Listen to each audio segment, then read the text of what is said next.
Donc, je suis très heureuse de vous accueillir aujourd'hui pour présenter ce webinaire, INCITEO, sur les données de l'occupation de vos postes et espaces, sachant que le webinaire précédent portait plutôt sur les nouveautés de la plateforme. Cette fois-ci, on a vraiment voulu faire un focus sur les tableaux de bord et les données. Alors, déjà, je tenais à remercier tous ceux qui ont répondu présent à cette invitation.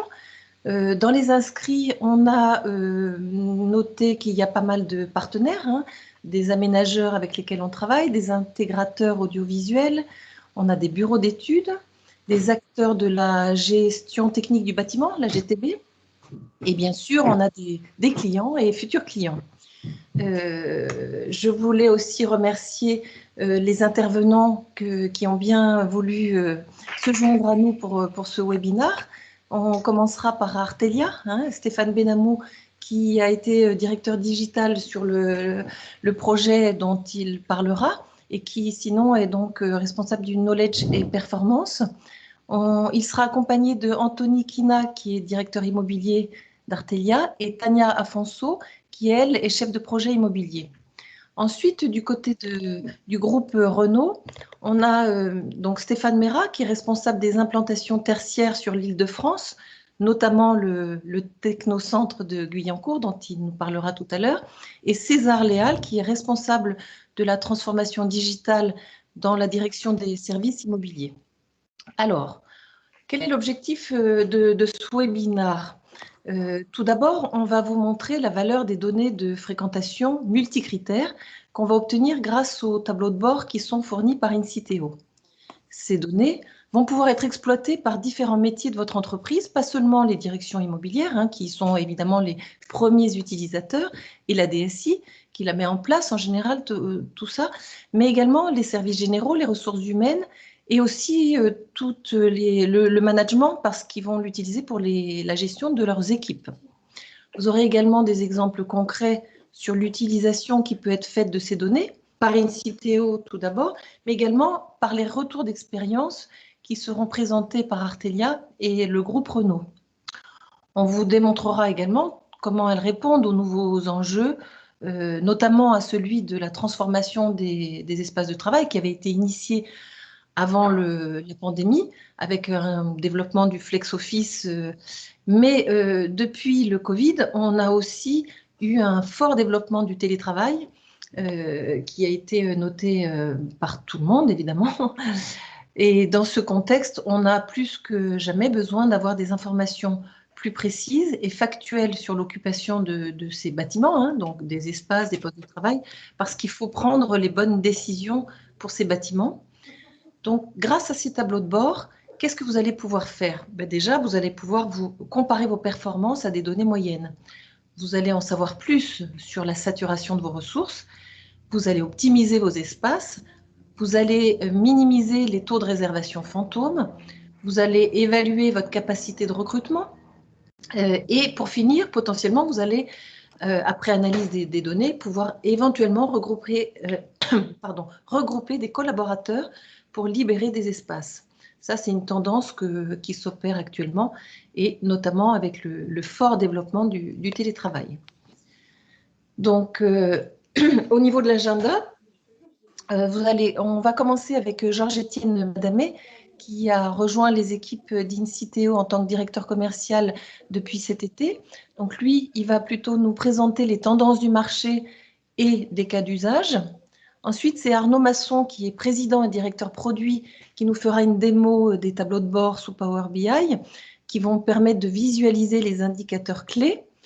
Ensuite, c'est Stéphane Benamou d'Artelia qui nous présentera le retour d'expérience sur le nouveau siège parisien Évidence à Saint-Ouen, comment ils ont construit le projet, et ensuite, quelles en sont les conclusions qu'ils ont pu tirer, les enseignements, et puis les prochaines étapes. Et enfin, ce seront Stéphane Mera et César Léal du groupe Renault qui nous présenteront les objectifs et orientations de leur projet IoT en Île-de-France, et notamment sur le technocentre de Guyancourt. On terminera par les questions-réponses. Alors surtout, n'hésitez pas à poser vos questions tout au long du webinaire. Alors c'est très simple, vous allez sur la petite icône afficher la conversation, et puis là vous pouvez poser vos questions.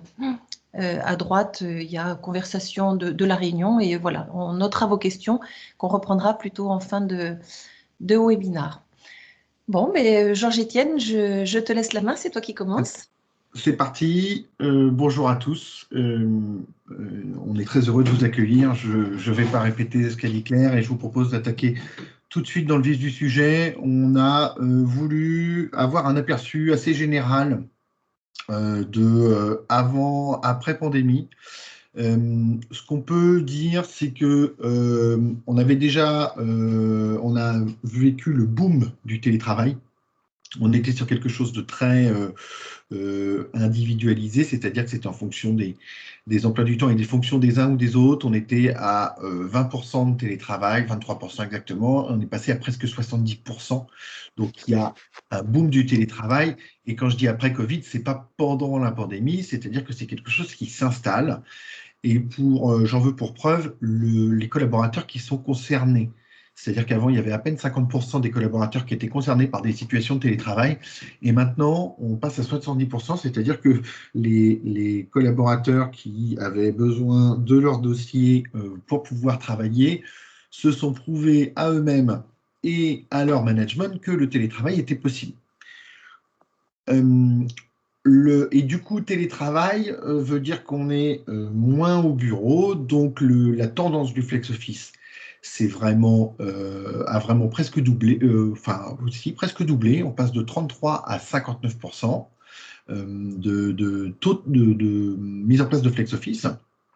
Et sur des taux, on était à 8 bureaux pour 10 personnes et on passe à une moyenne de 6 bureaux. On a des cas beaucoup plus contraignants où on a moins de 5 bureaux pour 10 personnes. Alors, les cas d'usage, par rapport à ça, qu'est-ce que les entreprises veulent faire? On veut absolument mesurer l'occupation de ces espaces, c'est-à-dire que avec le flex office, on ne savait pas trop comment étaient occupés nos espaces, mais avec le télétravail, encore moins. Donc, il y a 30% des sociétés, et je pense que c'est un chiffre qui va augmenter, qui veulent avoir des outils de mesure pour calculer l'impact du télétravail, et l'organisation du télétravail. C'est-à-dire qu'un manager veut aussi retrouver ses équipes parce que non, le bureau n'est pas mort. Un petit chiffre complémentaire, 60% des gens qui télétravaillent le font depuis leur salon, autrement dit dans des conditions de confort loin d'être optimales, pardon.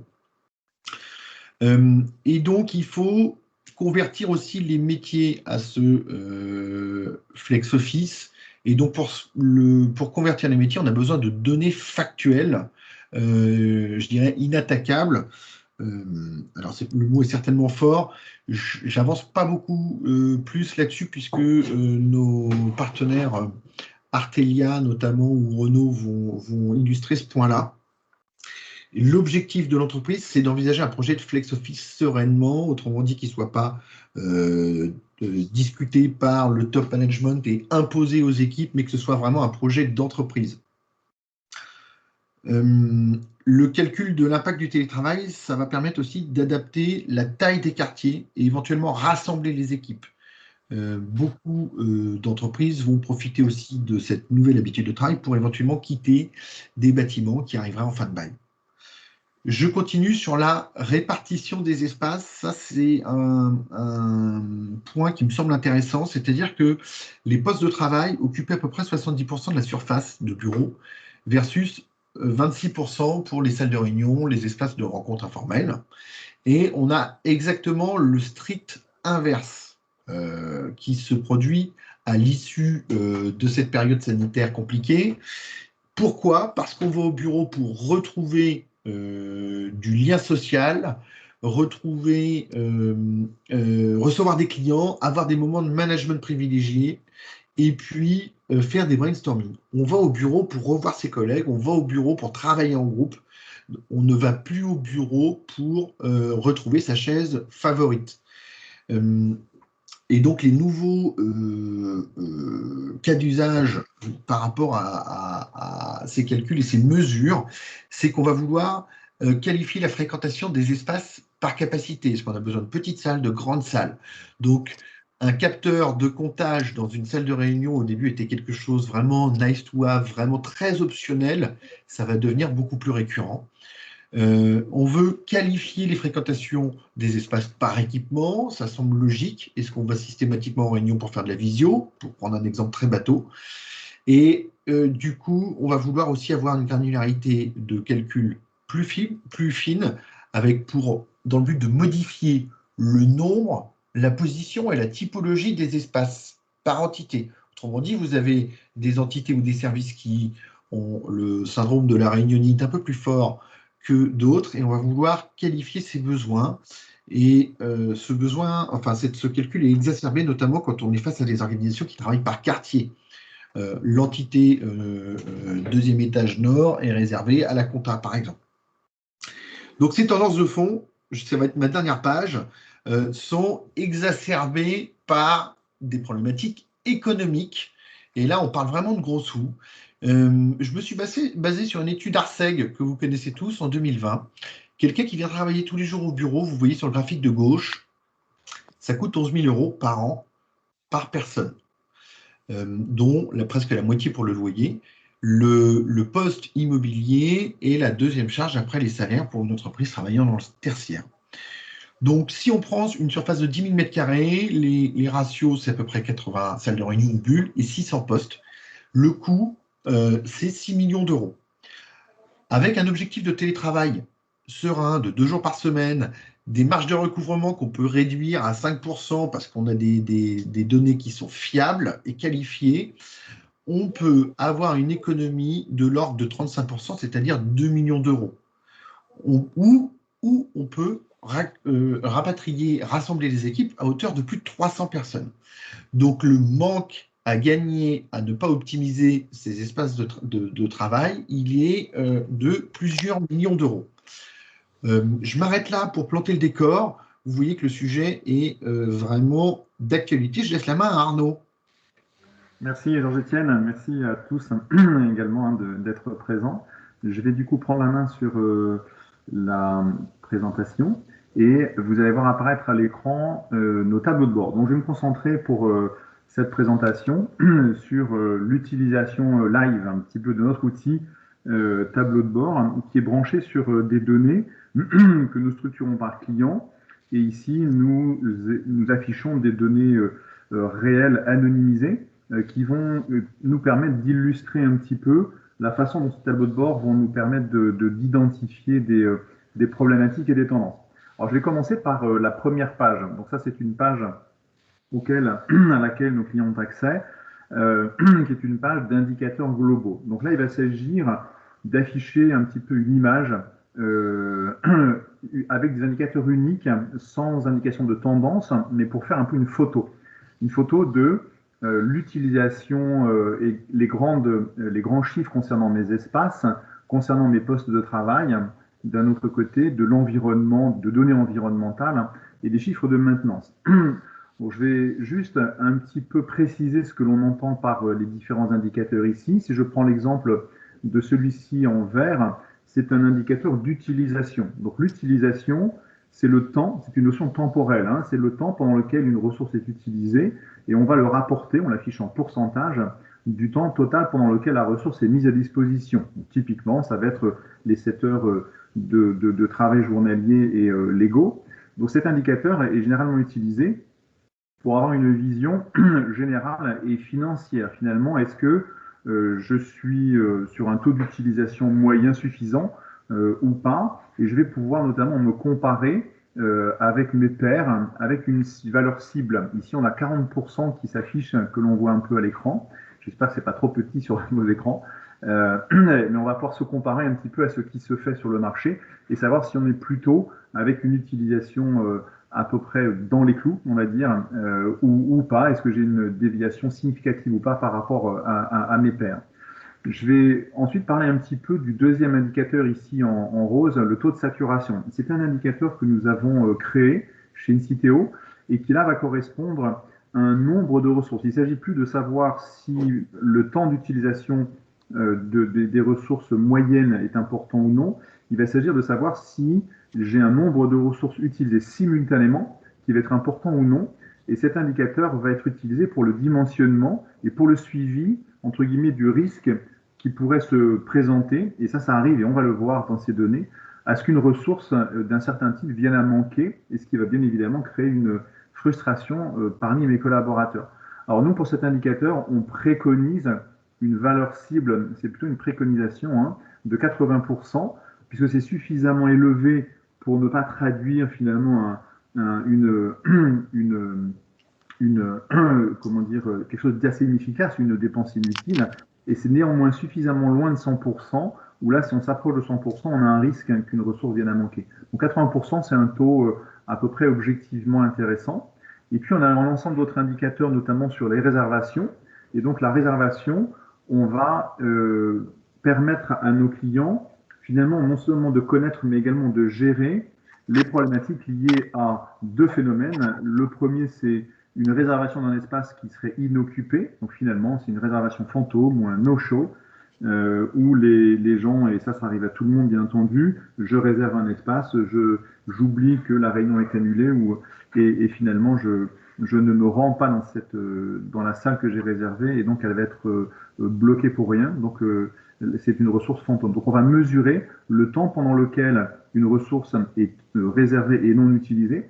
Et puis, on va faire un petit peu l'inverse également. On va mesurer l'occupation de ces espaces alors qu'ils ne sont pas réservés.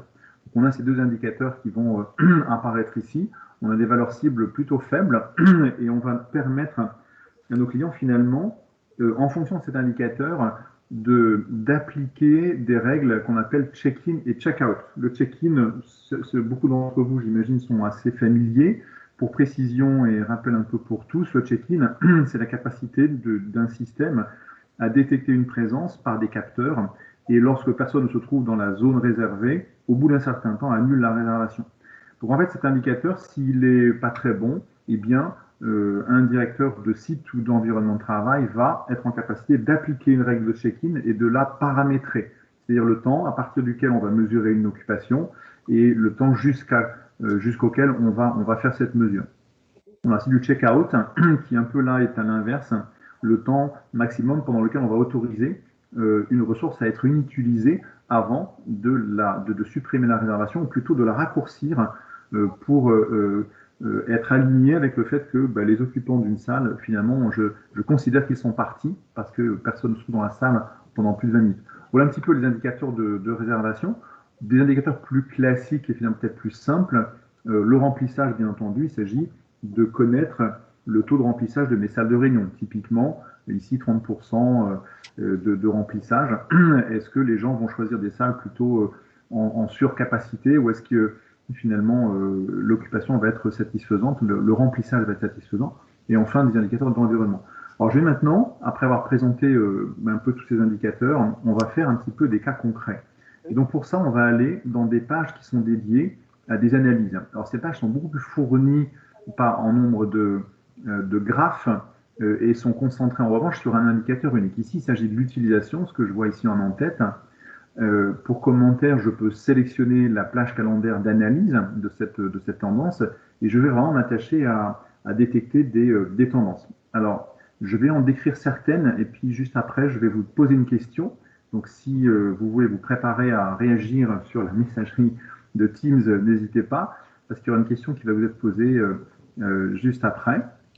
Le premier phénomène qu'on peut détecter, c'est en fonction de la capacité. Ici, si je regarde ce graphe, donc c'est un exemple où je vais pouvoir analyser l'utilisation des salles en fonction de leur capacité.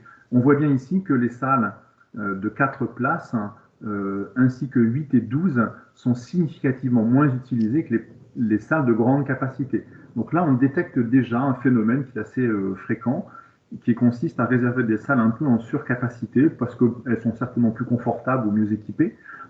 Et donc ça, c'est un phénomène sur lequel il va falloir peut-être apporter des réponses, notamment avec des réservations automatiques. Pour information, la solution Inciteo permet de déterminer une salle automatiquement en fonction du nombre d'invités à la réunion. Et ça permet d'éviter cette tendance de surcapacité ou de sous-remplissage. Premier phénomène. Deuxième phénomène, on va commencer à regarder les entités. Donc une entité, c'est un département ou un service dans mon entreprise. Et ici, j'en vois deux principalement, la direction financière et la direction des espaces communs.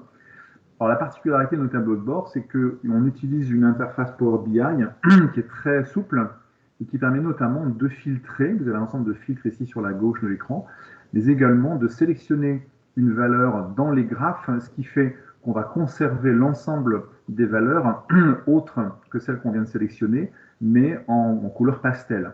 Donc finalement, ce que je peux observer ici, c'est qu'en ayant sélectionné la direction financière, je peux d'ores et déjà ici observer qu'elle utilise moins les salles de réunion et plus les box que la moyenne de mes autres entités dans mon organisation. Voilà un autre phénomène que j'ai pu déceler avec cet indicateur. Alors arrive maintenant la question, on va regarder ce graphe de l'utilisation de mes ressources en fonction des dates, donc là un affichage très classique, calendaire, et je vais demander au premier de bien vouloir réagir, celui qui va détecter quel est le phénomène qu'on détecte, qui est assez évident ici. Si les gens veulent répondre, n'hésitez pas. Je vais vous laisser réagir et puis je vais continuer le propos, mais que les intervenants, que les participants n'hésitent pas à répondre par messagerie. Je donnerai la réponse tout à l'heure. On va continuer. Prise de congé en avril-mai. Voilà, mais tout à fait. Avril-mai. Alors j'interprète un peu le message de Olivier Carbonneau. Donc, prise de congé en avril-mai. Alors, est-ce qu'il n'y a pas autre chose qui s'est produit en avril, même fin mars? Je vais donner quelques indices. Si je vais ici sur cette colonne, le confinement. Bravo à Sandrine Delpic. Excellent. Vous avez trouvé. Qui effectivement, l'effet du confinement est tout à fait évident. On voit un creux très très très important sur l'utilisation des ressources dès la mi-mars, ici le 16 mars. Voilà. Donc on va passer à une autre page sur la saturation. Donc la saturation, on va voir qu'elle va me servir à dimensionner mes espaces. Ici, si je regarde le graphe des saturations, alors pour rappel, une saturation, c'est un nombre de ressources utilisées simultanément. Ici, si j'ai une vision globale, je peux considérer que mon site, puisqu'ici je n'ai rien sélectionné, donc j'ai l'ensemble des pays, des sites, des bâtiments, des niveaux et des types d'espaces, ainsi que des entités, je vois que globalement, j'ai une sous-utilisation. On peut faire mieux, on est plutôt à un maximum de 50% de saturation. Donc là, on a une certaine inefficacité, puisqu'on n'est qu'à 50% de saturation. Et on va pouvoir aussi creuser un peu. Finalement, est-ce que cette situation de confort, éventuellement un peu excessif, c'est-à-dire mes bureaux sont un peu vides, est-ce qu'elle est représentée de toutes mes entités? On va s'apercevoir que non, puisqu'ici, si je regarde un peu, j'observe que la direction des achats ne présente pas de zone grise, ce qui est, en principe, doit un petit peu m'alerter. Donc pour ça, je vais sélectionner ici dans les filtres la direction des achats, et on va voir que les données me présentent des graphes beaucoup plus inquiétant que le graphe global. Ici, on constate que sur les 6 postes de travail, ici on a la ressource position de travail, sur les 6 disponibles, on est très fréquemment en saturation, c'est-à-dire que les 6 sont intégralement utilisés, et donc on a clairement détecté un inconfort, puisque les salariés vont se retrouver avec des ressources manquantes. Ensuite, nous allons passer sur la capacité d'accueil. Donc voilà un petit peu une des utilisations. Je vais terminer cette présentation par une page qu'on a créée récemment, où là, on a souhaité donner des chiffres directement lisibles sur 2 grandes questions qu'on est en droit de se poser.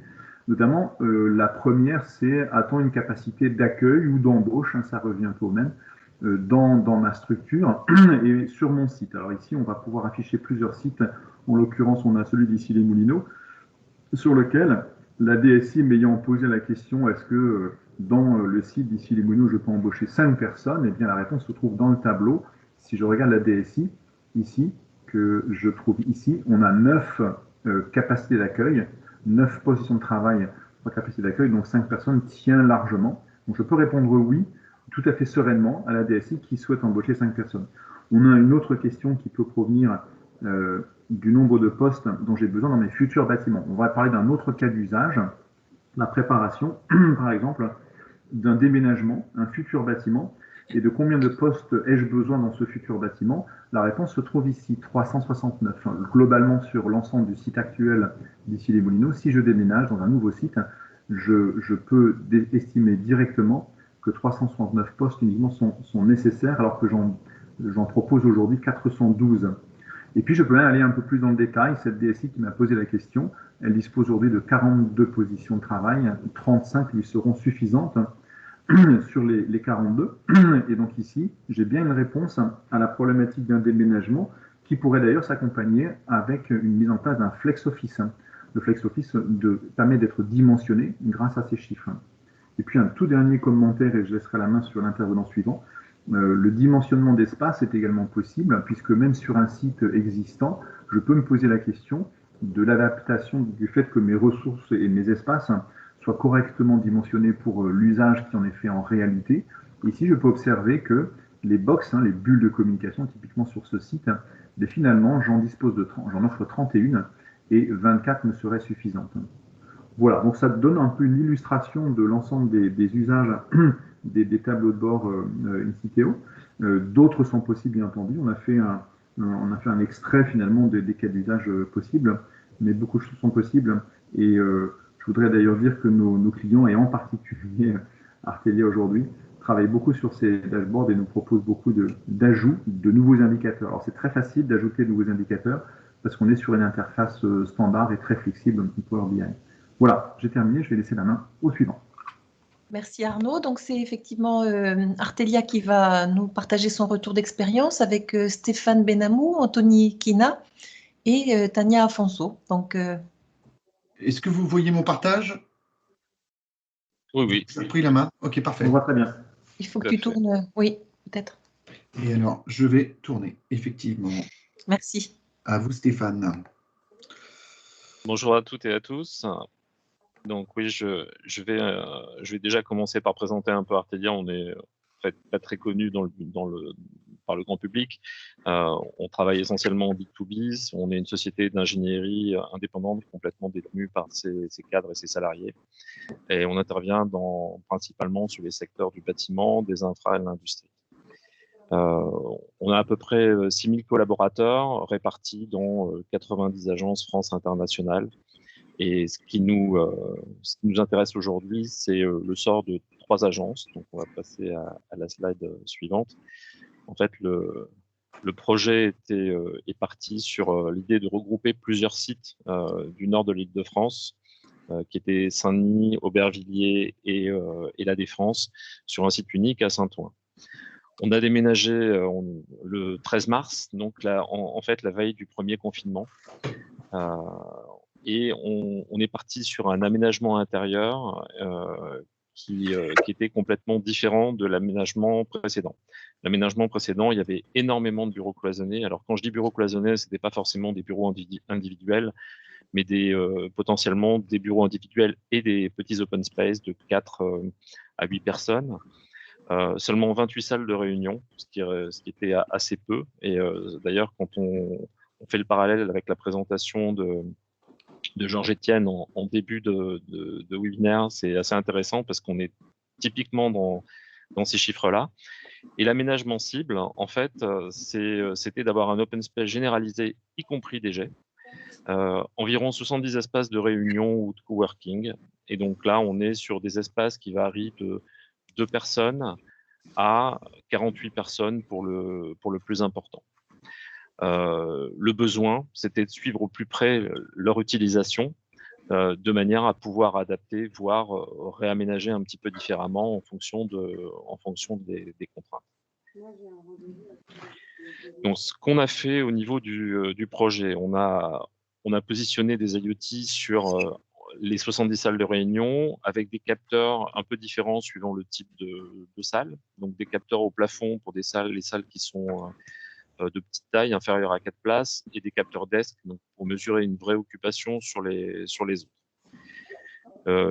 La fourniture de l'application mobile qui intègre la dispo, la réservation de salle, ainsi que d'autres services, donc a été faite, ainsi que la mise en œuvre d'un dashboard qui va nous permettre de suivre et analyser les utilisations d'espace, donc en quasi temps réel, puisqu'on est à J+1. Alors, les enseignements. Les choses dont on s'est aperçu, c'est qu'on avait une utilisation en moyenne quotidienne relativement faible de tous ces espaces partagés. Mais par contre, quand on travaille sur la saturation, là, on a sur certains étages du bâtiment, on avait une saturation qui était proche des 100%, alors qu'on est toujours en contrainte Covid, donc c'est-à-dire avec un nombre de collaborateurs qui est relativement faible sur le site. On s'est aperçu également que certaines salles n'étaient absolument pas utilisées. Donc, les autres capteurs du type température, enfin, les autres éléments ramenés par les capteurs du type la température donnent certaines indications. C'est notamment des salles qui sont situées au nord et qui peuvent être un peu plus fraîches à certains moments de la journée. En moyenne, on utilise simplement 2/3 des salles disponibles. Donc ça, par exemple, on s'est aperçu que contrairement à avant, où avec le peu de salles qu'on avait, les gens avaient l'habitude de se déplacer dans les étages pour aller dans d'autres salles. Là, on reste plutôt dans son quartier et on hésite à aller dans le quartier d'à côté. Et donc, ce qui peut expliquer ce taux de salles utilisées, en fait. Les salles sont remplies à 25%. Donc là, il y a un signe aussi, puisque aujourd'hui, la norme Covid prise en compte, on devrait avoir un remplissage qui serait plutôt aux alentours d'une quarantaine de %. Et on est à 25, ce qui veut dire que certaines salles sont réservées pour des utilisations plutôt personnelles, ce qui est confirmé par le point suivant, puisque on a des réservations qui sont très longues sur certaines petites surfaces à chaque étage. Donc, on a 4 heures et plus, voire des jours entiers qui sont réservés. L'autre point, c'est une forte prééminence des salles qui possèdent un équipement visio, mais avec, par contre, un remplissage qui est d'une personne. Donc là aussi, j'ai besoin d'une salle, j'ai besoin de projeter quelque chose pour être un peu plus confortable, mais par contre, je suis tout seul. Donc, là aussi, ça peut être un indicateur où la contre-mesure va être l'équipement des salles de réunion avec des écrans sans qu'ils soient forcément des écrans visio. Et puis, comme je le disais tout à l'heure, la possibilité de corréler les températures avec les occupations de salles est assez intéressant. Ça nous permet de ramener un certain nombre de déminer en fait un certain nombre de non-occupations de salles. Au niveau des prochaines étapes, donc l'idée c'est de faire évoluer le dashboard pour intégrer les détails de réservation. Alors, notamment pour creuser un peu sur les salles qui sont occupées longuement et par peu de personnes. C'est avoir par exemple une liste de top demandeurs, de voir les récurrences, voir si en fait on n'a pas des comportements qui vont être je réserve pendant 3 jours, 4 jours, une semaine la salle pour mon usage personnel et ça devient mon bureau en fait. Donc corrélé bien évidemment avec les occupations, des éléments d'occupation de remplissage. Approfondir aussi l'analyse de tout ce qui est salle occupée, non réservée et réservée non occupée. Donc là, on va dans les jours qui viennent mettre en place les règles dont parlait tout à l'heure Arnaud, qui permettent de faire la libération des salles sur un certain nombre de critères. L'adjonction de certains éléments de filtrage donc liés à la typologie de salle, donc la capacité notamment, le fait qu'elle possède de l'équipement visio ou pas, ça peut faire partie des choses qui sont intéressantes. Un autre axe, c'est la capacité à construire nous-mêmes nos indicateurs. Donc, c'est en fait avoir accès au cube et pouvoir directement sur Power BI faire nos indicateurs. Et dans les prochaines étapes pour tester le Flex Office, puisque là, on s'aperçoit bien, comme on l'a vu dans les premières slides de Georges-Étienne, qu'il y a eu vraiment, entre guillemets, un engouement pour ce mode de travail. C'est faire un pilote d'environ 70 postes pour tester le Flex Office sur une zone de notre bâtiment. Merci. Voilà pour le compte rendu un peu des premières étapes de déploiement de l'application InSiteo et surtout de la partie dashboard qui est assez intéressante. Je ne sais pas si Tania, tu veux compléter par d'autres éléments. Moi, ce que j'ajouterais à toute ton analyse, c'est que ce qui est intéressant aussi, c'est de rappeler que là, on est sur un reporting qui représente notre activité avec uniquement l'utilisation des capteurs et non pas encore le déploiement de l'application. Parce que je pense que peut-être avec l'application, certaines données vont changer parce que justement certains collaborateurs auront une vision beaucoup plus élargie de la disponibilité de salles et pourront s'y rendre peut-être plus facilement, ce qui aujourd'hui est un petit peu compliqué avec Outlook. Ouais. Je réponds à une question de Nicolas Oui, Berthelot. merci. Combien de collaborateurs Artelia sur site? Nominalement, on a, sous le contrôle de Tania, 680, je crois, places. Aujourd'hui, on devrait être sur un taux de remplissage qui est plutôt aux alentours d'une trentaine de %. Alors, on a de nouveau une question de Nicolas Berthelot.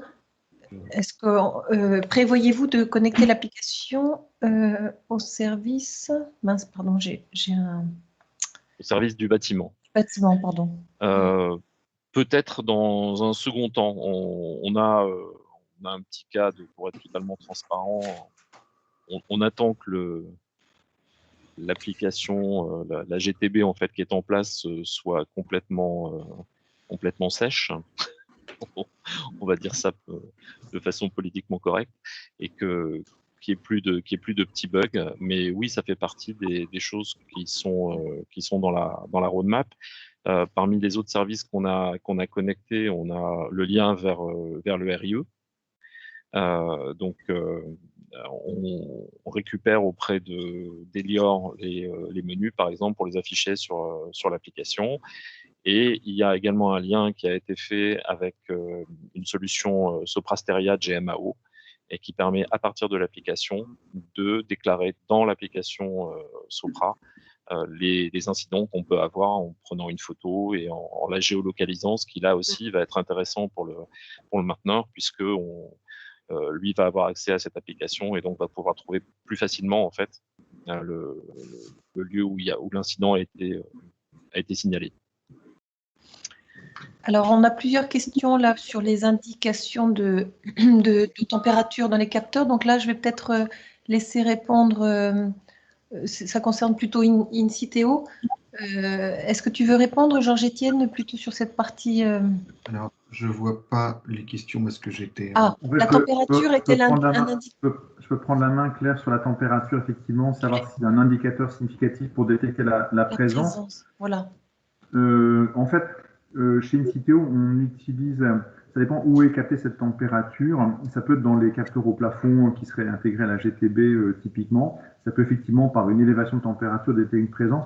Ça peut suffire pour des statistiques un peu générales.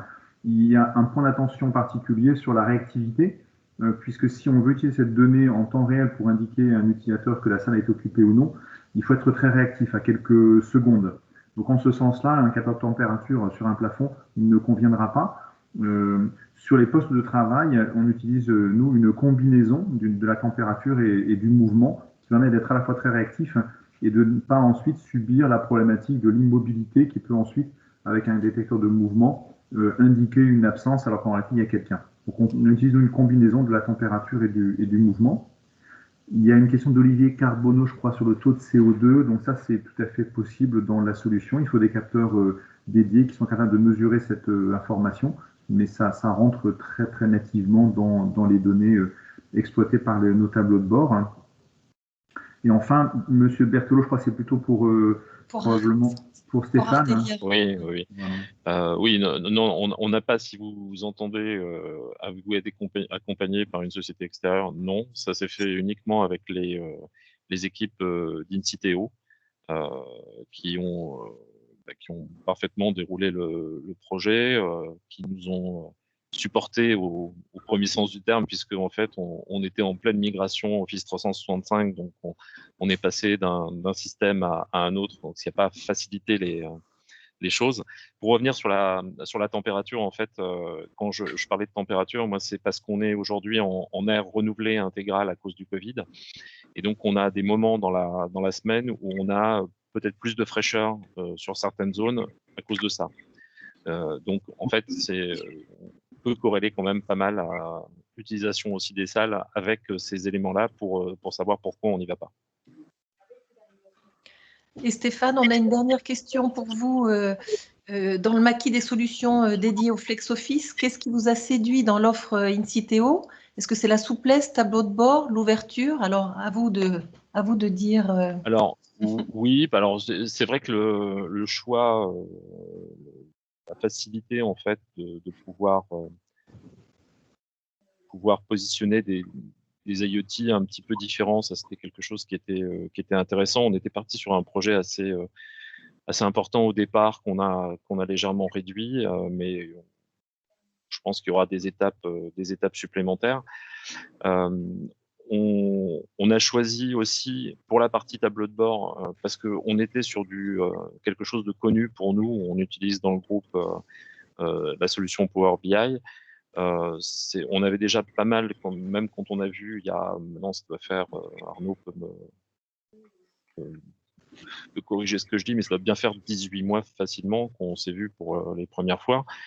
Les tableaux étaient peut-être pas aussi aboutis, mais voilà, ça nous permettait de nous dire, on a un outil qu'on sait manipuler et sur lequel on pourra nous aussi intervenir. Ça, c'était important. Et puis en termes de temps de déploiement et de coûts, il faut pas se le cacher.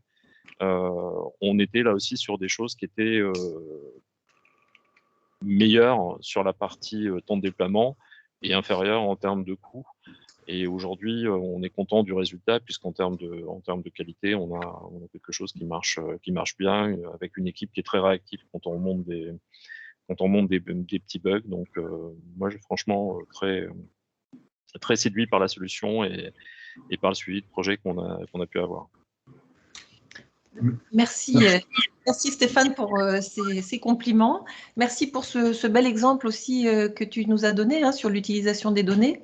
C'est toujours mieux quand ce sont nos clients qui en parlent parce que voilà, comme ça, ce sont des exemples très concrets.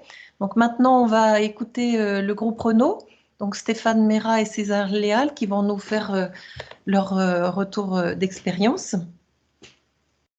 Bonjour à toutes et à tous. Vous m'entendez? Oui. Oui. Est-ce qu'on entend Stéphane aussi de son côté? Allô, Stéphane? Stéphane n'a pas allumé son micro. Ah. Est-ce qu'on va le faire à deux? Peut-être, Claire. Je regarde si j'ai... Oui. Je vous propose. Parce que je l'ai entendu tout à l'heure, donc logiquement, il doit pouvoir activer son micro. Alors, je vais commencer un petit peu par donner le contexte. Donc, l'ambition du projet Renault, pour faire le lien avec Artelia, c'est à terme d'obtenir des analyses aussi pertinentes que celles qu'Artelia obtient sur ces espaces de travail. Donc, nous, au début du projet, on est encore en pleine phase d'installation. Alors, le contexte global, puisque moi, je suis à la transformation digitale de l'immobilier services généraux, c'est une transformation digitale de l'entreprise, aussi bien vis-à-vis de ses clients externes. C'est une ambition qui a été repartagée par notre nouveau directeur général il y a peu de temps, mais depuis un moment, elle a été lancée aussi en interne avec une transcription côté de l'immobilier services généraux par un certain nombre de projets de rénovation ou de mise en place de nouveaux systèmes d'information, mais aussi en capitalisant sur la data, sur de nouvelles approches, proposer aussi des nouveaux services aux résidents. Donc, ce programme de transformation digitale conduit, on va dire, depuis quelques années et on expérimente des solutions. Et puis, on a choisi un terrain un peu particulier. Si vous pouvez juste revenir sur le slide d'avant, voilà. Un terrain un peu particulier parce qu'il a vraiment des caractéristiques assez particulières, qui est le Technocentre, mais l'ensemble de la région parisienne. Et je vais laisser Stéphane en parler un petit peu plus. Ouais, vous m'entendez? Oui. Ouais, je suis désolé, j'ai un petit problème de lenteur de PC. Donc bonjour à toutes et à tous. Donc le périmètre dont on parle, c'est tous les sites tertiaires des fonctions corporate de Renault sur la région parisienne. Donc ça concerne 6 sites principaux avec quelques annexes liées à l'histoire et l'évolution de Renault. C'est 24 000 postes de travail environ en région parisienne et 2300 salles de réunion. Donc sur ces 6 sites, il y a la photo qu'on voit, un site emblématique qui est le Technocentre. Donc le Technocentre, ça représente la moitié du périmètre, c'est 12 000 postes de travail. Donc c'est un site atypique et qui a peu d'exemples de ce type-là. C'est le site le plus important tertiaire d'Europe pour information, quoi. Voilà, donc c'est un périmètre très particulier avec des problématiques spécifiques, quoi. Voilà. César, je te redonne la parole pour la suite. Voilà, il y avait une belle photo des 150 hectares du Technocentre, en fait. Voilà. Juste pour info, c'est un site qui a été construit par rapport au process de conception d'un véhicule. Le Technocentre, c'est le site qui est dédié à la conception du véhicule depuis les phases amont design, là c'est le bâtiment qu'on voit tout en bas, jusqu'à la réalisation. Il y a une usine au sein du site, qui est le bâtiment qu'on voit tout en haut là. Donc ça suit d'une manière un peu symbolique le process de développement et de conception d'un véhicule depuis les phases amont jusqu'à la réalisation. Alors aujourd'hui, c'est un peu évolué parce que le mode de fonctionnement évolue, les bâtiments sont un peu dénaturés par rapport à l'origine, quoi. Mais c'était la symbolique. Et la genèse de ce site, c'est le fait de rassembler sur un même site tous les acteurs qui participent à la conception d'un véhicule. L'objectif, c'était de réduire le temps de développement d'un véhicule. Voilà, avec du digital maintenant, donc on a plus de maquettes numériques que de maquettes réelles, mais voilà, typiquement dans la démarche d'entreprise. Je te laisse peut-être sur les objectifs concrets. Oui, alors évidemment, quand on voit un tel patrimoine, et puis encore plus avec le contexte actuel, on a besoin de monitorer l'occupation, alors à la fois pour répondre aux besoins et au bien-être des directions métiers qu'on héberge, mais aussi d'un point de vue immobilier pour être sûr que le patrimoine qu'on met à disposition, il est correctement exploité et de détecter des anomalies dans un sens ou dans l'autre, quoi. Donc le sujet et le besoin d'IoT, c'est bien avant tout pour monitorer l'occupation de nos espaces et d'optimiser un peu l'usage qu'on peut en faire.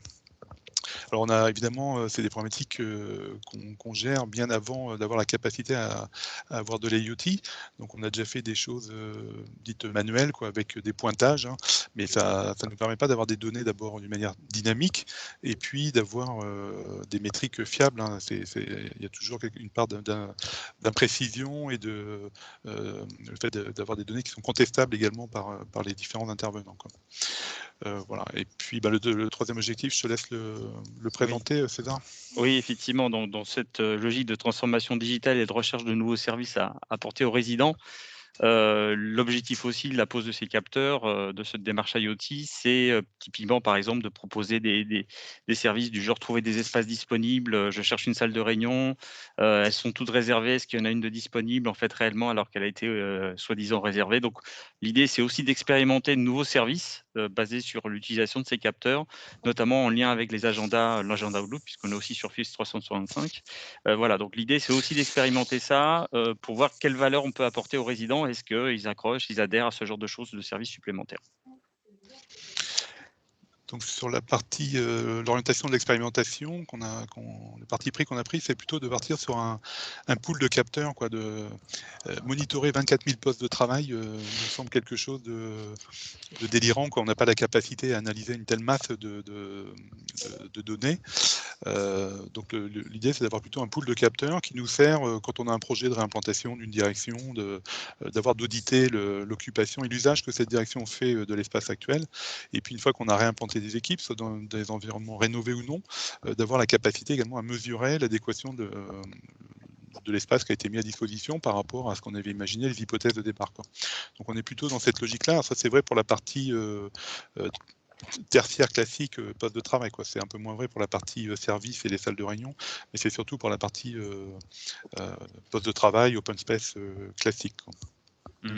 Et alors typiquement sur les salles de réunion, on profite que au Technocentre, typiquement, nous avons un projet de rénovation puisque le bâtiment a bientôt une trentaine d'années. Donc, il y a un projet de rénovation avec une remise en place d'une nouvelle GTC-GTB beaucoup plus up-to-date. Et du coup, on va mutualiser justement la présence de ces capteurs pour observer les salles de réunion et capitaliser ces données, en plus des capteurs qui sont ad hoc sur les comptages au poste et les comptages dans les grandes salles, pour avoir une cartographie, fusionner les données et faire des analyses qu'on espère, comme je le disais tout à l'heure, aussi pertinentes que celles qu'Artelia a obtenues. Voilà. Donc on est au tout début du projet, c'est pour ça qu'on n'a pas beaucoup plus de partage. On est en pleine pause et on vient de valider. Voilà, c'est ça. On vient de valider d'ailleurs la pause sur les plateaux du Technocentre qui sont la cible prioritaire. Et on a un contexte particulier. Renault est dans une phase plutôt basse, quoi. Donc on a un contexte budgétaire compliqué. Et on a été challengé là sur la pose des capteurs. Je dis ça parce que je pense que c'est des problématiques qu'on peut tous partager, quoi. On a été challengé sur le coût de pose de ces capteurs par rapport aux bénéfices qu'on peut en tirer. Donc on a eu un petit peu d'espoir froid avec, on ne savait pas si on allait pouvoir les poser ou pas. Bon, finalement, la décision a été prise de les poser et on s'est basé pour le justifier par rapport à des coûts équivalents qu'on a déjà eu à faire lorsqu'on fait des métriques avec des personnes qui passent pointer, hein, quand on passe par de la prestation et des boîtes spécialisées dans du pointage, quoi. Donc c'est aussi un retour d'expérience qui est pas inintéressant, quoi, Absolument. Voilà, sachant que dans le projet, on a aussi par exemple l'installation du réseau LoRa, parce que le bâtiment n'en est pas équipé, on a du Wi-Fi, mais on n'a pas de LoRa, et le choix technique de réseau, c'est du LoRa. Et donc tout ça rentrait dans l'équation économique. Il a fallu effectivement montrer que c'était plus rentable juste en direct que les audits manuels, et puis certainement voilà, le service rendu supplémentairement avec beaucoup plus de données, des analyses plus fines à tout moment de la journée, et ça, ça apportait de la valeur. Voilà. Donc, c'est une décision toute récente qui nous a permis d'emporter le morceau sur le périmètre de l'ingénierie au Technocentre. Bravo. Bravo, merci. Encore un bel exemple avec le groupe Renault, hein, donc, qui utilise les données d'INCITEO pour un usage d'audit au départ. Et évidemment, les données sont indiscutables, comme vous venez de le dire, par rapport à des relevés manuels, hein. Donc, c'est aussi une façon de pouvoir amener les métiers et les collaborateurs finalement dans la direction souhaitée, hein, en s'appuyant sur ces données. Donc voilà, maintenant on va passer aux questions-réponses. Donc j'avais une question pour Arnaud, d'Olivier Carbonneau. Comment transforme-t-on ces mesures en optimisation ? Donc, si tu peux... Alors en fait, sur l'optimisation, peut-être la question était posée avant qu'on présente la page dédiée à l'optimisation. Mais pour simplement reprendre un peu cette partie de la présentation, les données en particulier donc de l'indicateur de saturation nous permet de mesurer l'utilisation simultanée des ressources et donc de dimensionner un ensemble d'espaces. Alors, ça a été cité tout à l'heure, la souplesse de Power BI, c'est quelque chose qui, finalement, à force d'y travailler, on peut vraiment insister sur ce point. C'est très, très souple et très puissant et très flexible. Donc, typiquement, avec les filtres dont on dispose dans les tableaux de bord, on peut sélectionner un petit peu ce qu'on veut. Encore une fois, un pays, un site, un étage, un bâtiment ou je ne sais quoi, un type d'espace ou une entité. Et donc, cette question sur le dimensionnement des espaces trouve sa réponse dans le fait qu'on va pouvoir analyser des données en fonction de ces différents critères, donc le site notamment et les directions opérationnelles, pour déterminer le nombre d'espaces optimal sur chacun de ces contraintes. Alors je vois que vous réagissez, comment dire aux collaborateurs qu'il faut réserver des box et pas des grandes salles. Alors ça, c'est pas forcément évident à dire aux collaborateurs. On peut le dire, c'est que typiquement une entreprise peut très bien élaborer un plan de communication autour de l'environnement de travail, mais ce sera des consignes, des indications pour les collaborateurs. Il y a d'autres choses que l'on peut faire, je l'ai un peu cité tout à l'heure, c'est d'implémenter des solutions qui permettent de faire des réservations automatiques. Donc ça, c'est quelque chose qui est assez puissant, puisque en utilisant des outils un peu en parallèle, on pourrait dire d'Outlook, qui est l'outil un petit peu classique pour réserver. Quand on réserve via l'application mobile INCITEO et dès la prochaine release, l'application desktop également d'INCITEO, qui sera une version ordinateur de l'application mobile, finalement il suffira de désigner la salle ou même pas désigner la salle, pardon, d'utiliser son agenda qui lui-même va détecter le nombre d'invités à une réunion et de lui-même va choisir la salle. Et ça sera à la fois une solution à votre question, donc pour optimiser éviter que des salles grandes soient réservées plutôt que des salles adaptées au nombre de personnes. Et à la fois, ça va simplifier l'expérience utilisateur de ce collaborateur qui n'aura plus à choisir une salle que finalement on ne comprend pas bien en réfléchissant un peu pourquoi un collaborateur devrait choisir une salle. Finalement, si le système le fait pour lui, c'est aussi bien, et pour lui, et pour l'optimisation des capacités. Vous voyez. Alors après, on a une question de Franck Mouchel sur les capteurs. Hein. Pourquoi est-ce qu'on n'utilise pas les capteurs existants chez Renault, par exemple? Pourquoi remettre des capteurs en parallèle? Parce qu'on peut utiliser les GTB qui sont un peu plus anciennes. Alors c'est étonnant comme question de la part de Franck Mouchel, mais donc c'est pour plaisanter. Donc bien sûr, les GTB sont dans cet écosystème une composante qui a beaucoup de valeur parce qu'elle produit de la donnée. Et d'ailleurs, on pourrait aller encore un peu plus loin. Toute la dynamique imprimée par cet écosystème dont fait partie ABB au sein de la SBA a pour vocation à ouvrir tous ces systèmes pour qu'un éditeur applicatif comme Incito puisse en disposer. Donc quand la GTB produit la donnée qu'elle est disponible, bien évidemment, on l'utilise plutôt de positionner de nouveaux capteurs LoRa ou autres. Il y a une problématique liée au poste de travail. Donc ça, c'est encore un peu compliqué via une GTB pour détecter qu'un poste en particulier est occupé ou pas. Donc là, a priori, on s'oblige à passer par des capteurs ou des capteurs de comptage qu'on met au plafond qui sont suffisamment précis pour détecter que le poste de travail précisément et celui-ci est occupé ou non. Mais globalement, pour les salles, la température, la qualité d'air, tous les multicapteurs des GTB sont les bienvenus, bien sûr. Après, il y a des capteurs qui peuvent avoir des solutions qui sont obsolètes quand même, et donc pas forcément facilement interfaçables avec des outils d'IoT, quoi. Et puis, alors, pour finir, il y a aussi des périmètres de métier, quoi. La maintenance a tendance à être un peu fermée sur certains aspects. C'est pas toujours facile d'ouvrir non plus et de partager les choses. Mais avant tout, je pense qu'il y a un problème d'obsolescence des solutions et qui interdisent parfois de récupérer des infos. Et puis après, la GTB fait rarement du comptage aussi.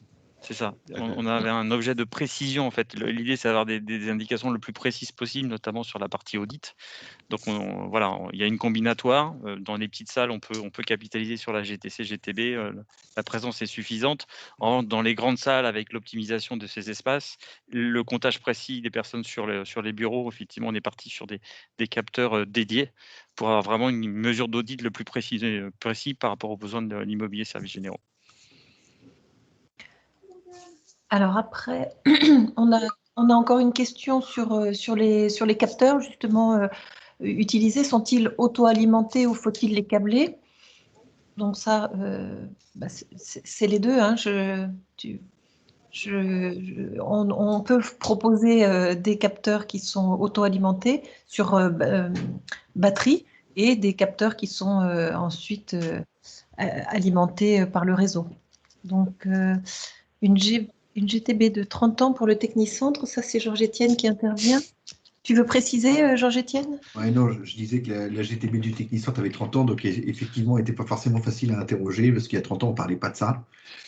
C'était pour certainement compléter le propos de Stéphane. Oui, c'est des solutions fermées, quoi, donc c'est difficile à interfacer avec des solutions ouvertes comme on peut avoir aujourd'hui. Mais ça change, effectivement, les technos bougent et maintenant les offres GTC, GTB incorporent des canaux, effectivement, pour pouvoir alimenter d'autres systèmes et d'autres process. Effectivement, ça bouge là-dessus. Il y a une question, on s'est dit avec Stéphane d'ailleurs qu'on aurait pu l'aborder un peu dans le retour d'expérience, puisque on est un grand groupe avec aussi une présence syndicale importante. Et il y a une question qui tourne autour justement comment les organisations syndicales, notamment chez Renault, ont perçu le sujet. Alors, c'est une question pertinente, effectivement. Je vais laisser Stéphane en parler, mais plutôt bien. Non, mais parce que c'est lui qui a été au front puisque c'est du local, on va dire, c'est lui qui a été au front, mais plutôt bien. Mais voilà, le contexte était particulier. Plutôt bien et surtout, on l'a présenté classiquement dans les instances qui vont bien, dans CSE et les commissions associées. C'est surtout orienté en termes de mesures de de l'efficacité des espaces mis à disposition. Donc, parce que le risque autour de ça, c'est le risque de flicage, quoi. Donc évidemment, on a une contrainte RGPD, enfin une contrainte RGPD, il y a une exigence RGPD qu'on respecte, et on le démontre vis-à-vis des organisations dans la solution qu'on met en place. On démontre qu'on fait du reporting d'une manière agrégée et pas nominative, quoi. Donc ça, c'est le gros sujet à faire attention. Il y a un autre sujet sur lequel on n'a pas été trop confronté, mais qui pourrait ressortir, c'est lié au réseau LoRa, quoi, la nocivité potentielle d'un réseau. Alors on a beau dire que c'est de la basse fréquence, que voilà, mais c'est des sujets aussi sur lesquels il faut être vigilant. On avait un peu, quand j'ai présenté les sujets, moi j'ai un peu abordé le sujet en étant rassurant. J'ai pas eu trop de questions par rapport à ça, mais c'est des sujets qui pourraient revenir et sur lesquels il faut se préparer, quoi. Donc voilà, et puis après Renault, on n'est pas encore dans un environnement de partage de bureaux de flex, quoi. La GTB, c'est aussi, enfin la IoT, c'est aussi un outil essentiel pour le passage au flex. Enfin, c'est quelque chose qui va de pair. C'est aussi un sujet qui peut être un peu tendu avec les instances, quoi. Bon, aujourd'hui, on n'en est pas encore à ce niveau-là, donc la présentation dans les expériences qu'on a mis en place, c'est plutôt bien passé, on n'a pas eu trop de difficultés, quoi. Il y a les deux, pour compléter le propos d'accueil des syndicats, il y a effectivement les deux exemples, hein. Je connais un groupe de construction où l'orientation et les services de proximité ont été interdits, bien que ce soit l'usager qui triangule et qui a les services de proximité, c'est son portable qui fait les calculs. Et puis, j'ai un groupe bancaire que je connais aussi qui a mis en exergue aussi le contexte sanitaire actuel, c'est-à-dire que monsieur le salarié, vous voulez des garanties sanitaires pour pouvoir vous accueillir sur le site. Pour vous donner des garanties sanitaires optimum, on vous demande de déclarer vos positions quand vous êtes au bureau et déclarer vos positions. Donc, on arrive à des dialogues un petit peu donnant-donnant, c'est-à-dire que je peux vous donner des garanties sanitaires, mais je ne peux pas être magicien, donc j'ai besoin de vous pour ça. Ouais. On a une problématique de jauge sur les sites là, dans le contexte actuel. Alors aujourd'hui, l'orientation elle n'est pas arrêtée, mais l'IoT fait partie du domaine du possible pour répondre à ce type de problématique, quoi. Et de donner des garanties sur les taux d'occupation réels des bâtiments, quoi. On n'en est pas encore là, quoi, mais ça fait partie de la réflexion, quoi. J'avais une question qui est un peu passée à la trappe. Est-ce que c'est compliqué d'embarquer, avec des guillemets, les métiers dans une problématique de flex office? Est-ce que c'est de plus en plus naturel? Est-ce qu'il y a encore des gros freins? Alors côté Renault, le contexte est favorable. Enfin, malheureusement, le contexte est une opportunité pour passer au flex. Et en tous les cas, on a prouvé que maintenant on pouvait télétravailler. Et donc le corollaire, c'est que le taux de présence sur site est plus faible, quoi. Donc, je pense que le contexte est favorable et accélère la réflexion qui était déjà en cours, quoi. Maintenant, il y a toujours des freins. Ça c'est clair, et le moindre petit grain de sable ou le moindre petit argument qui peut justifier de ne pas faire de partage de bureau est exploité très fortement, quoi. Donc on a encore quelques contraintes techniques du type des postes métiers très spécifiques, enfin des PC, quoi. Donc chez Renault, il y a des profils concepteurs qui travaillent sur des outils bien spécifiques qui ne sont pas encore sur des PC, des laptops, quoi. Donc ça c'est le genre de sujet sur lequel on tombe tout le temps et qu'il faut combattre, quoi. Voilà. Donc pour y répondre, on regarde avec des solutions IT, de déport d'écran, des choses comme ça, quoi. Mais voilà, donc oui, il y a toujours des freins. Il y a toujours des freins aussi de management, quoi. Il y a aussi, je pense, parfois un peu de manque de courage de certains managers pour entraîner leurs équipes. Donc, voilà. Mais en tous les cas, le contexte est favorable et on va faire une expérimentation là en mars. On va démarrer la réimplantation d'équipes, à peu près 900 personnes, dans un environnement entièrement flex, quoi. Enfin, on le fait sous forme d'expérimentation. En vue d'en déduire, avoir un retour d'expérience pour construire un accord cadre au niveau de Renault, quand même. Je ne sais pas si César, tu veux compléter sur la partie Renault, quand même. Non, je pense que tu as tout dit, effectivement, hein, oui. On est encore sur cette phase d'expérimentation, on va construire des choses. C'est pour ça que les capteurs et cette capacité d'audit pour accompagner les phases d'expérimentation est pour nous très importante. Il y a une question de Nicolas encore. Est-ce que Oui. vous avez rencontré des difficultés imprévues, notamment dans le déploiement des capteurs, aussi bien côté Artelia que côté Renault? Alors, pour rien cacher, effectivement, les capteurs qui nous posent un peu problème parce que ça nécessite un peu plus de travaux, notamment quand on est dans une démarche d'audit, c'est les capteurs filaires qui ont besoin d'un réseau Ethernet et donc d'un point réseau. Bon, c'est pas impossible à mener, mais effectivement, dans une démarche d'audit, ça veut dire faire un peu plus de travaux que le principe qu'on avait à la base. Voilà, mais après, voilà, on optimise le nombre et le type de ces capteurs sur ceux qu'on peut sur l'espace. On utilise les autres qui sont offerts par un CTO et on attend d'ailleurs de pied ferme l'arrivée des capteurs de comptage périmétriques sans fil sur le 2e semestre. Voilà, un petit clin d'œil pour Georges-Étienne.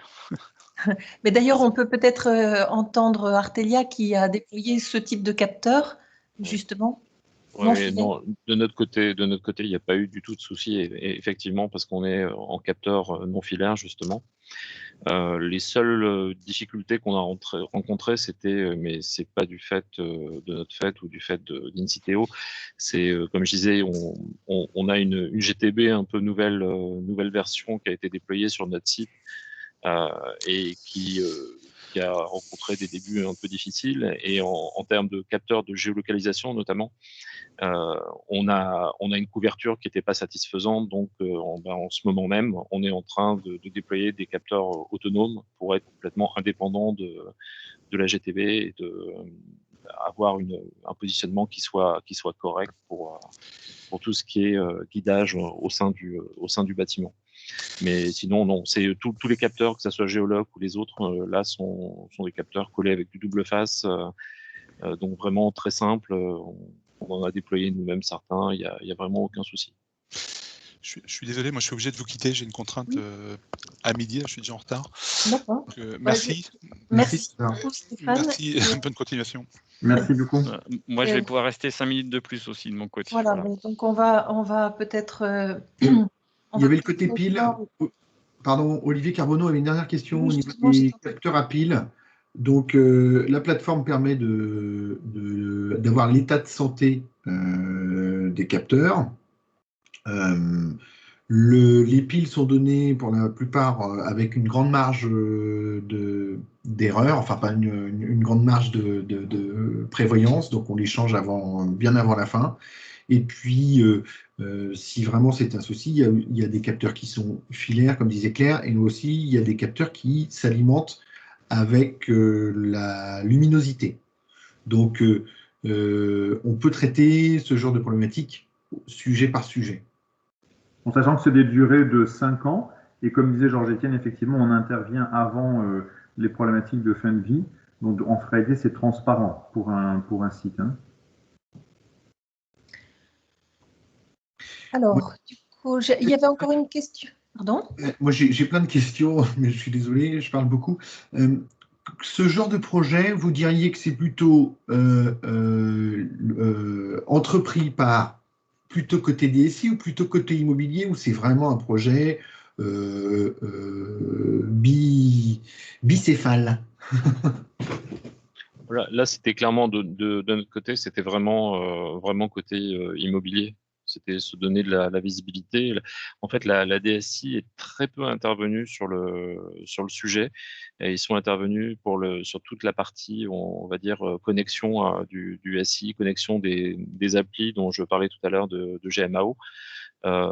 Mais en fait, sur toute la partie amont, ça a été vraiment la direction immobilière et les secrétaires généraux qui étaient aux commandes, et la demande émanait d'eux. Donc, c'était vraiment un outil de pilotage pour leur activité, et uniquement ça. Hein. Il n'y a pas de Les ressources humaines ont été impliquées? Alors oui, quand on a parlé justement la partie géolocalisation, par exemple, enfin là, on est plus sur les instances représentatives du personnel, mais oui, il y a eu des questions, bien évidemment, comme chez Renault, auxquelles on a pu répondre. Alors côté Renault, on est un grand groupe, donc effectivement, le poids de la DSI et des contraintes de sécurité et autres est très important. Donc ce sont vraiment des partenaires. On a défendu le projet, notamment là, récemment, pour obtenir gain de cause sur certains périmètres avec leur appui. Une partie des budgets, d'ailleurs, tout ce qui est installation des réseaux, toute la partie architecture technique en lien avec les serveurs d'un Citeo ont été menés avec eux. Donc, ça a été un vrai partenaire. Maintenant, voilà, le besoin et le projet a été initialisé pour la direction de l'immobilier et des services généraux. Et voilà, c'est vraiment une initiative de notre part pour notre problématique sur les services qu'on veut rendre, sur l'optimisation de nos espaces. Par contre, voilà, la DSI est un partenaire qui nous accompagne encore. Parce que, voilà, on est encore en mode projet, encore des choses à finaliser. Ils sont là avec nous à chaque RAP, chaque semaine, à discuter des choses à faire avec nous. Donc, parfait. Voilà. Mais c'est vraiment un projet initialisé par le métier immobilier services généraux. Voilà, ça c'est clair. Ok. Très bien. Donc, alors, il y a un dernier commentaire que j'ai noté. Là, l'association du BIM intégrée à la GTB et votre solution devrait pouvoir apporter une vraie valeur ajoutée aux bailleurs et aux preneurs. Alors, oui, alors sur le BIM, peut-être je peux répondre. Bon, c'est un sujet important sur lequel une Citeo travaille. C'est un sujet qui est délicat parce que il y a des contraintes fortes sur l'utilisation graphique des éléments BIM sur des supports de type smartphone, tablette ou autre, qui veut que le BIM en général est difficile à exploiter directement. Donc il faut le traduire et il faut le structurer. Donc nous, on travaille sur ce sujet-là pour qu'en réalité, les BIM exploitation puissent être structurés de façon à ce que des passerelles existent vers des afficheurs comme celui qu'on utilise dans nos applications mobiles qui sont basés sur un moteur d'affichage vidéo, de jeux vidéo, Unity, qui est très performant, mais il faut bien évidemment que le nombre d'objets 3D du BIM soit raisonnable, ce qui est rarement le cas. Donc c'est un sujet qui est délicat, mais sur lequel on travaille. Et effectivement, en tout cas, si on peut résumer un peu, le point central, c'est vraiment une infrastructure et des données uniques permettant à nos clients de modifier une seule fois à un seul endroit les données cartographiques et que ces modifications se transfèrent à l'ensemble des supports finalement. Parfait. Ben, écoute, merci beaucoup Arnaud. Je pense qu'on va arrêter là les questions. En tout cas, on était ravis de votre participation, de vos questions. Hein. C'était très bien, ça complétait la présentation. Merci encore à nos intervenants du jour qui ont bien voulu partager leur retour d'expérience. Vous l'aurez compris, donc les données in-Citeo sont très importantes pour nous et un point fort de la plateforme que l'on complète très régulièrement, notamment avec les retours de nos clients. Artelia en a fait la preuve. Et nous restons toujours à l'écoute, bien évidemment. C'est ce qui nous permet d'avoir aujourd'hui des données très complètes et très qualifiées. Donc, si ces données sont importantes pour nous, évidemment, elles le sont encore plus pour vous, parce qu'elles vont vous permettre de prendre les bonnes décisions et vous permettre de faire des économies substantielles, comme vous l'a prouvé Georges-Étienne tout à l'heure avec quelques chiffres. Alors, évidemment, on n'est pas les seuls à traiter les données, mais on s'applique en tout cas à les rendre très complètes et à rester vraiment au plus proche de nos clients pour leur utilisation et leur exploitation. Donc, n'hésitez pas à revenir vers nous si vous avez d'autres questions. Évidemment, on est à votre disposition. Merci encore et puis à bientôt. Au revoir, merci beaucoup. Merci, À bientôt, au au revoir. revoir. Au revoir. Merci à tous, au revoir. Merci, au revoir. Merci, au revoir.